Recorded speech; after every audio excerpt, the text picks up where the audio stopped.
Welcome to In a Heartbeat, coming to you today from the studios of WMTV Channel 5 in the Grosse Pointe War Memorial in Grosse Pointe Farms. Thank you for tuning in. I feel so privileged and honored to have as my special guest today cardiologist Dr. Antonious Attallah from East Side Cardiology and also on staff at St. John Medical Center. Dr. Attallah, welcome to In a Heartbeat, and thank you for coming in today. So Dr. Attallah, just to kind of give a little bit of a broad overview and let our viewers know, who you are and the type of work that you do, maybe you can just speak to that and let us know what's going on. All right, thank you for having me. My name is Dr. Antonious Attallah. I'm one of the interventional cardiologists at the St. John Hospital and Medical Center.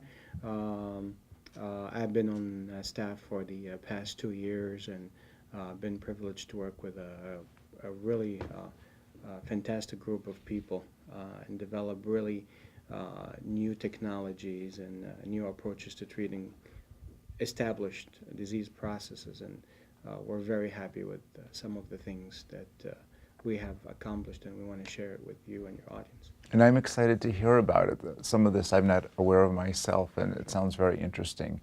Maybe just to start out, what is a pulmonary embolus, and what are some of the signs of that, and who is at risk for that?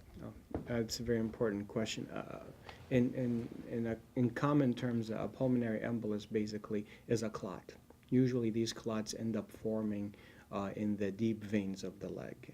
Multiple risk factors can exist, such as obesity, heart failure, if you ever had an injury to the leg, prolonged immobilization, recent surgery, all of which create an environment where these clots can form. Most common presentation would be that the leg would be swollen for some time, and all of a sudden, after that, the patient would start complaining of chest pain or shortness of breath. The majority of these clots, when they go up to the lungs, can cause some damage, and the majority can be dealt with in conventional ways. However, what we've come to appreciate is that there's a subset of patients who actually have such a large volume of clot that when that clot dislodges from the leg and travels up to the lungs, can cause significant strain on the right side of the heart. The consequence of that can range from it being massive. Luckily, that's only 5% of these cases, and that can present either with sudden cardiac death, patient drops dead, or it can present with significant hemodynamic embarrassment. There's another subset also, about 40% of those patients that actually end up coming in with the signs and symptoms and have significant dysfunction of the right side of the heart. When that happens, even if the patient were to survive the event, what we worry about is that in the long term, the body may not be able to break the entire volume of the clot down, and what ends up happening is that the pressures in the lung end up rising, and then that affects the function of the right side of the heart. The unfortunate consequence of that is the development of congestive heart failure, predominantly on the right side, and that can be a very difficult entity to treat, and almost the prognosis is always poor. Dr. Attallah, you mentioned that you are an interventional cardiologist. What does that mean? Interventional cardiologists, cardiologists who take care of patients who have heart problems, but we also can come in multiple varieties. We can be plumbers, i.e. we like to use our tools to go ahead and open things or clean things up. So whether the blockages are in the heart, whether they are actually in the in the other vascular space, i.e. in the blockages in the legs, or even in the veins, we have lots of tools and toys to play with to be able to improve patients' quality of life and even survival. One of the things I was hoping that you could speak to us about is a treatment for pulmonary embolus, or in part of your interventional work called ECOS, is it? ECOS, yes. So the ECOS is the commercial name of the catheter. The technology as a whole is known as ultrasound-assisted thrombolysis. And what that fancy name means is that we use a combination of both ultrasound energy and low-dose clot-busting medications to be able to treat these submassive clots. And the idea would be that by removing a good 50, 60, 70, even 90% of that clot volume, then whatever is left for our own body to break down once the patient is on blood thinners in the long term is a whole lot less. We have established a program at St. John's Hospital for the last year. We've done closer to 50 cases so far, and the results have been absolutely remarkable. We've seen patients. I was sharing the story with you a little bit earlier about the 47-year-old female that came to us. She had one of those massive clots and basically was fighting for her life. As a matter of fact, when we were doing the case, she almost arrested. We're able to quickly intervene, deploy our devices, kept her in the hospital for about a week. 2 weeks later, she was in my office in full makeup and red high heels, which tells me that she's done remarkably well. She went to dress for her doctor. Absolutely. So what type of patient is a candidate for this intervention? And how is it decided who gets it, who doesn't get that? And I would imagine you always just have to be ready because you don't really know when these things are going to pop up. Absolutely, great question. So we have pretty stringent criteria in determining who gets this kind of therapy. Why? Yes, you are using a low dose of those clot-busting medications, and yes, you are doing an urgent invasive procedure, but you got to also take in the risk. So individuals who would normally not qualify for having thrombolytic therapy, if you had a stroke within a couple of months, if you're having a major bleed, if you had any tumor in your brain, or you have any form of history of bleeding in the brain, typically these patients are excluded. The patients we want to target are the ones where there are objective evidence that the right side of the heart has failed. 55% of patients who have pulmonary embolism do not need this therapy. And conventional therapy with blood thinners, as would be prescribed, typically is more than sufficient. But what we want patients who show evidence that the right side of the heart is compromised. Typically what we do is that when we get the CAT scan, we're able to measure that. We're able to perform an echocardiogram as well that shows evidence of right heart strain. And if the patient meets that criteria, then we go ahead and we offer them the therapy. Are there any risks or negative aspects to this treatment or any downside? The risks obviously are part and parcel of receiving thrombolytic therapy. So anytime you give these powerful clot-busting medication, there's always a calculated risk of a bleed into the brain, into the stomach, into the belly. But the most amazing thing that we've seen so far, and we've seen it in the trials that have proven this particular technology, is that over 200 plus patients in the original trial, not a single case of bleeding into the brain. And knock on wood, in our St. John experience, over 50 plus patients so far, we have not had a single bleed in the stomach or the brain or anywhere. And the reason why we're able to do that, because number one, we're given a very low dose. We're using a combination of the ultrasound energy and the clot-busting medication, which helps us reduce the dose of those clot-busting medications. But even more importantly is that we have an established protocol where we look in very diligently at blood factors and at blood counts every 4 to 6 hours. And if our patient shows any signs of being predisposed to having the bleed, then we're able to intervene very quickly. And I think that what has made our protocol very successful. And time is such an important factor. Absolutely. So are there many institutions which offer this type of therapy, and how does this compare to some of the more traditional types of ways that this is treated? Maybe you can kind of go over that a little bit as well. Absolutely. There are multiple institutions, obviously, in Southeast Michigan and in the state of Michigan who are offering this technology, and it's available. But I think the one thing that I would like to impress, especially with these kind of programs, which is very important, is the multidisciplinary approach. This is not just a one-man show, meaning it's not just me or the other operators who are doing this procedure. We have a team of lung doctors, we have a team of hematologists, because most of these patients, actually, we discover have a heritable blood disorder that predisposes them to having these kind of clots. So we have a whole team approach, and I think nationally there has been a movement to involve multidisciplinary care in delivering these kind of therapies. And yes, it's available, but at least I can speak for our program that we have a multidisciplinary approach. So the patient leaves knowing whether or not they have a heritable disorder, their lung doctor has seen them, and also obviously we're involved in the performance of the procedure. And I think what you just said and spoke to is so important because these conditions and these events aren't isolated things Absolutely. amongst themselves. They're usually a part of a package deal, so to speak, Absolutely. of things that need to be taken care of. So there's something called the Detroit Shock Consortium. What is that, and how is St. John involved? Well, thank you for asking me that question. That's kind of my second passion program that I'm involved with. This program is a fantastic program. It's led by Dr. William O'Neill out of the Henry Ford Hospital.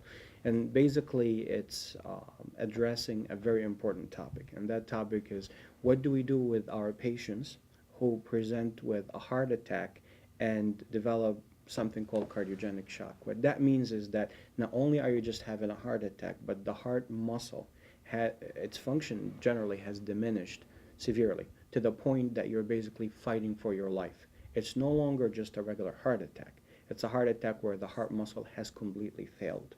Typically, when you come through the door, your mortality is anywhere between 70 and 90% if you present with that condition. With our best therapies, even if we open the artery and get you out of trouble, it's 50-50.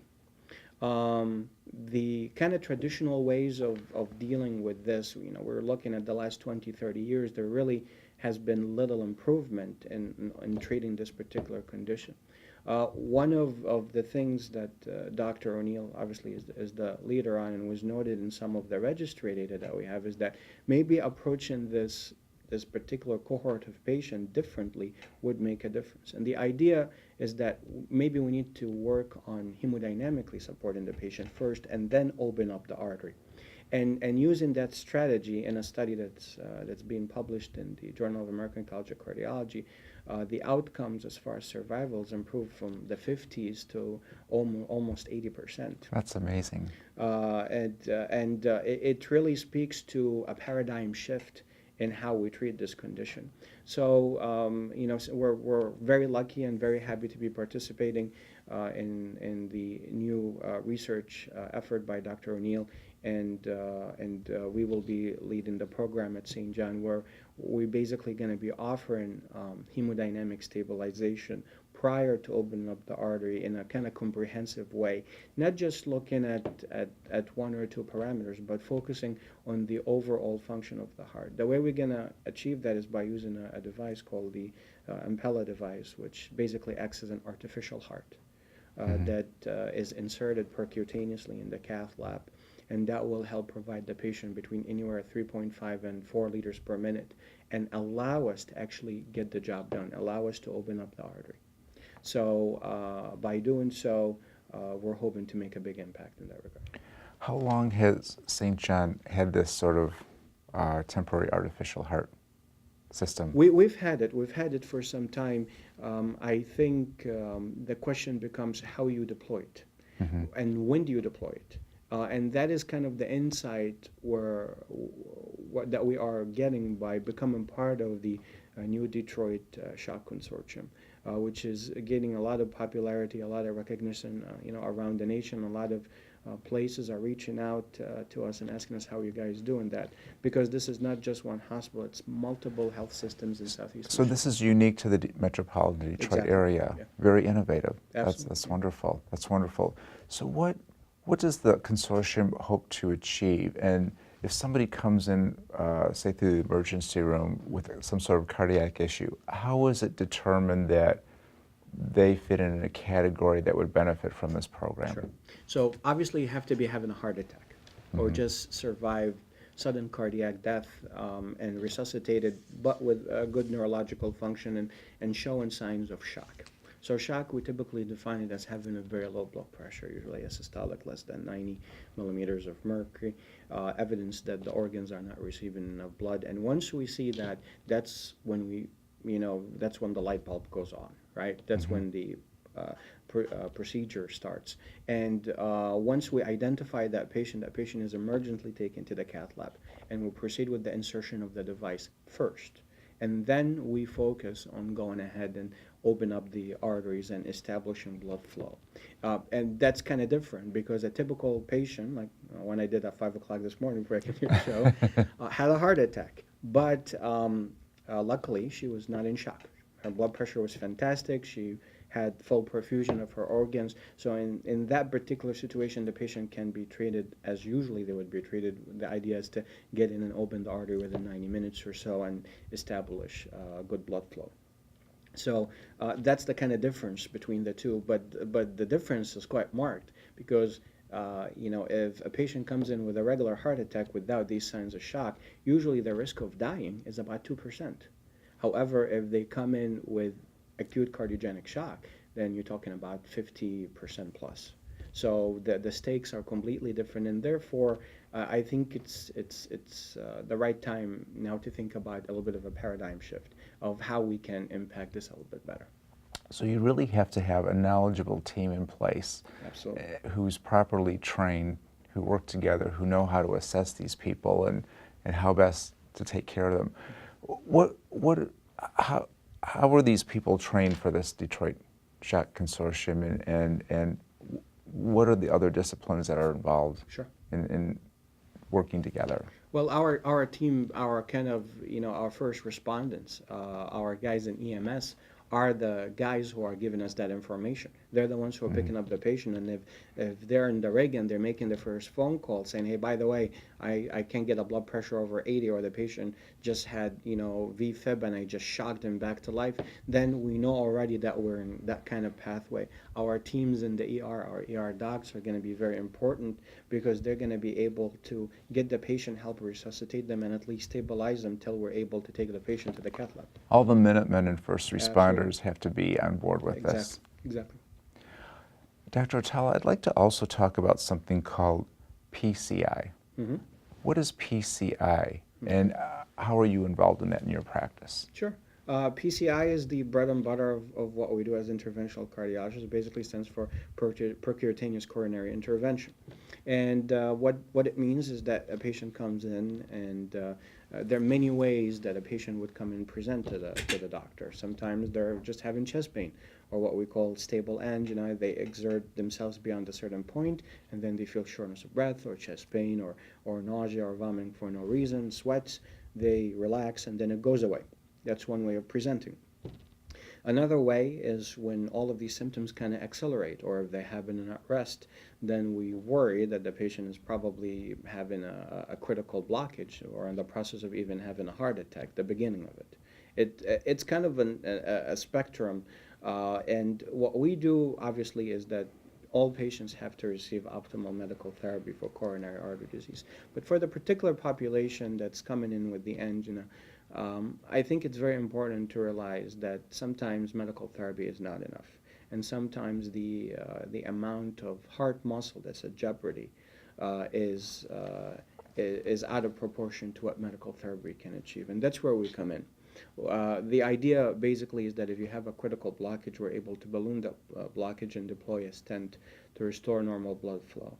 In that particular first cohort, you're looking at relief of symptoms, improvement of quality of life. And actually, there is some data that after a certain threshold and how much of the heart muscle is affected, there is evidence of mortality benefit, meaning that your survivability, your risk of having a heart attack is actually improved by doing this procedure. The kind of straightforward indication for PCI is when somebody is having a heart attack. They come in middle of the night, they have already shut down their artery, and we have to establish blood flow. So typically, we're able to remove the clot, balloon, and then deploy a stent. And that's part and parcel of what PCI is. And for those who may not exactly know, Sure. When does a person get a stent, a patient get a stent, and what are those and how do those work? Sure. So a stent basically is a scaffold. Think of it as a scaffold that would keep a crumbling wall from crumbling or collapsing on itself. Who would get the stent? Obviously, individuals who met certain criteria. For me, and I think it's important, that's what the guidelines emphasize, is that not every blockage needs a stent. Why? There are a lot of physiological, physical, and geometric consideration that go at just looking when you're assessing a blockage. Typically, the way that we have approached this is by just performing angiography, which is basically injecting dye through a catheter and looking at the heart arteries. And when you do so, you're able to assess the degree of a blockage. And there are some blockages that are kind of straightforward. I mean, if you got a 90% blockage and the patient is having pretty bad symptoms, odds are the patient would benefit once you open it up. But in the intermediate category, which usually is between 50 and 70%, that's when we need a little bit more evidence. Usually you can do either a non-invasive stress test that will let us know the significance of that blockage, or actually in the cath lab we have technology where we actually can use a wire and physically measure the pressure drop across that blockage. And by meeting a threshold, we decide whether or not we need to fix that blockage, or we don't need to fix that blockage. So there are certain angiographic findings that would make you very comfortable thinking that I need to fix this.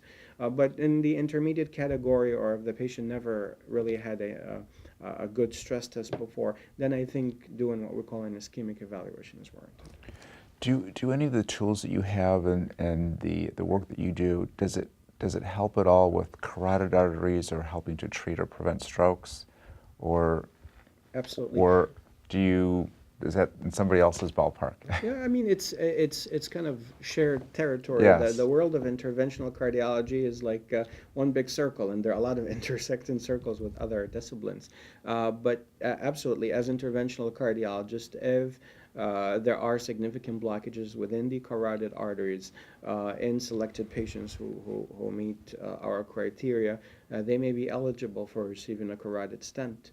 In certain population, carotid stenting is actually preferable over compared to open surgery that you would normally have. But definitely, it's a shared decision. It depends on the patient, the risk factors, on deciding which way to go. I believe this year you're going to be part of something called Healthy Heart Program at St. John Hospital and Medical Center.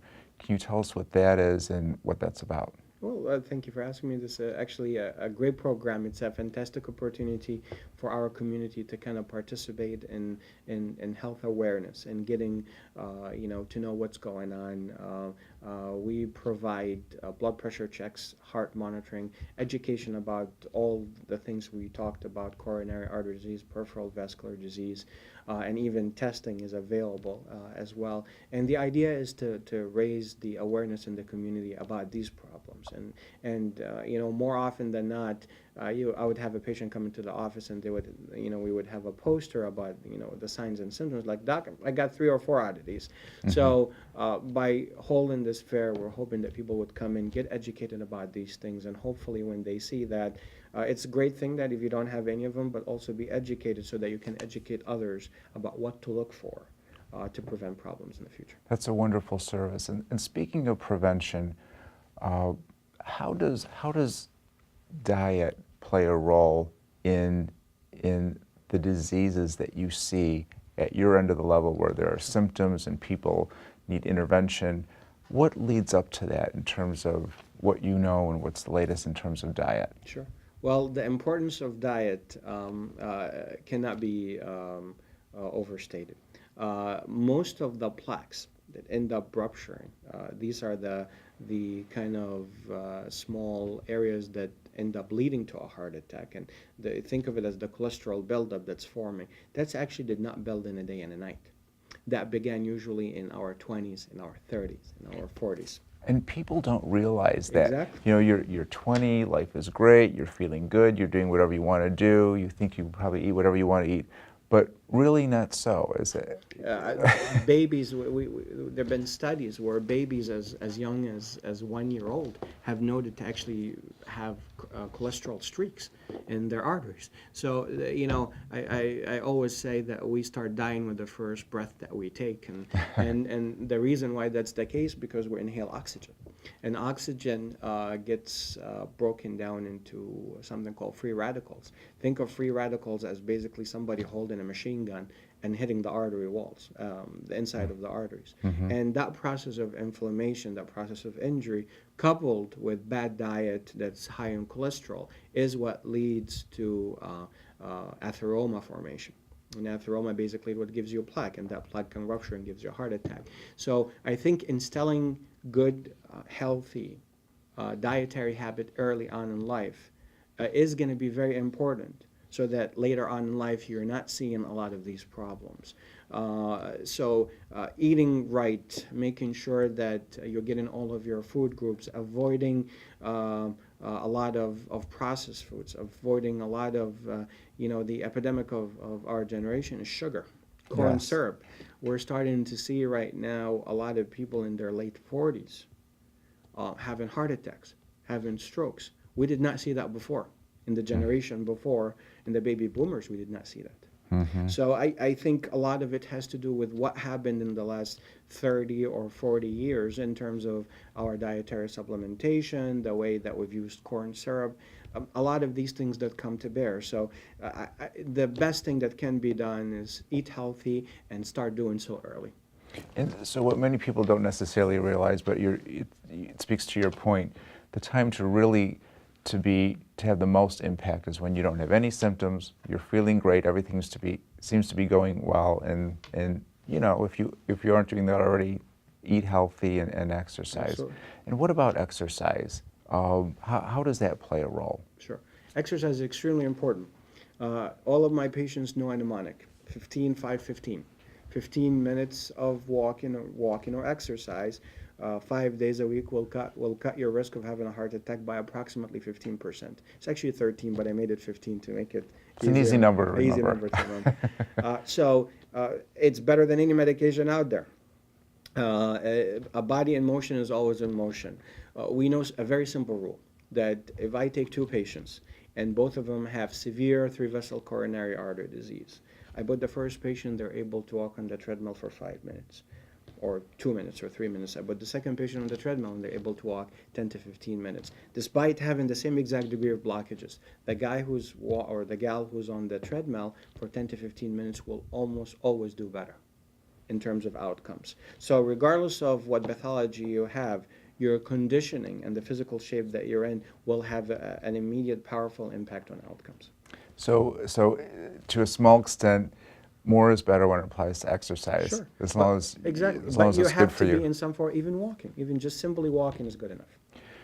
Well, Dr. Attallah, you've been an amazing guest with a wealth of information and great things for our community, and we're so fortunate and blessed to have you available to us if we are in need. And very much for really having me. appreciate that. If a patient just needed to get in contact with you or thought that you'd be a great cardiologist for them, how would they do that? Well, there are many ways. Obviously, they can go on Google and type We have down about Antonious Attallah. 15 seconds.